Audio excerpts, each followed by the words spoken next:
RRR cinema తర్వాత mega power star Ram చరణ్కి pan India పరంగా ఎంత క్రేజ్ వచ్చిందో ప్రత్యేకంగా చెప్పనక్కర్లేదు.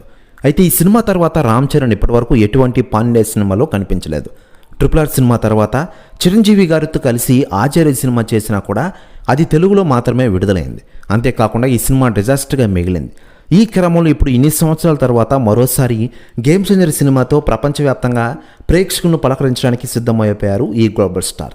శంకర్ దర్శకత్వంలో వస్తున్న ఈ సినిమా ఎన్నో సంవత్సరాల పాటు షూటింగ్ జరుపుకోవడం గమనార్హం. మరోవైపు ఈ చిత్రం నుంచి తాజాగా ట్రైలర్ రిలీజ్ అయింది. చిత్ర ట్రైలర్ విషయానికి వస్తే వివిధ పాత్రల్లో రామ్ చరణ్ అదరగొట్టేశారని చెప్పుకోవచ్చు. ముఖ్యంగా హెలికాప్టర్ నుంచి లుంగిలో రామ్ చరణ్ దిగే షాట్ హైలైట్గా నిలిచిందనే విషయం మనకందరికీ తెలిసిందే. మరోవైపు ఈ ట్రైలర్ గురించి ఇప్పటికే రాజకీయ నాయకులు కూడా స్పందించిన విషయం తెలిసిందే. మరోవైపు రామ్ చరణ్ సినిమాకి గొప్ప గిఫ్ట్ ఇచ్చారట తెలంగాణ సీఎం రేవంత్ రెడ్డి గారు. ఆయనే స్వయంగా మాట్లాడుతూ గేమ్ చేంజర్ సినిమాతో రామ్ చరణ్ సంక్రాంతికి మన ముందుకు రాబోతున్నారు. రామ్ చరణ్ గ్లోబల్ స్టార్, ఆయన సినిమాకి నేను టికెట్ రేట్లు పెంచుకునేందుకు వీలు కల్పిస్తున్నా అంటూ సంచలన వ్యాఖ్యలు చేశారట రేవంత్ రెడ్డి గారు. ప్రతి వ్యాఖ్యలు వైరల్ అవుతున్నాయి తెలుగు ఇండస్ట్రీలో. మరోవైపు రామ్ చరణ్ నటిస్తున్న ఈ సినిమా కోసం చాలామంది అభిమానులు వెయిట్ చేస్తూ ఉన్నారు. మరోవైపు సంక్రాంతికి బాలకృష్ణ గారి సినిమా డాకు మహారాజ్తో ఈ సినిమా పోటీ పడుతోంది.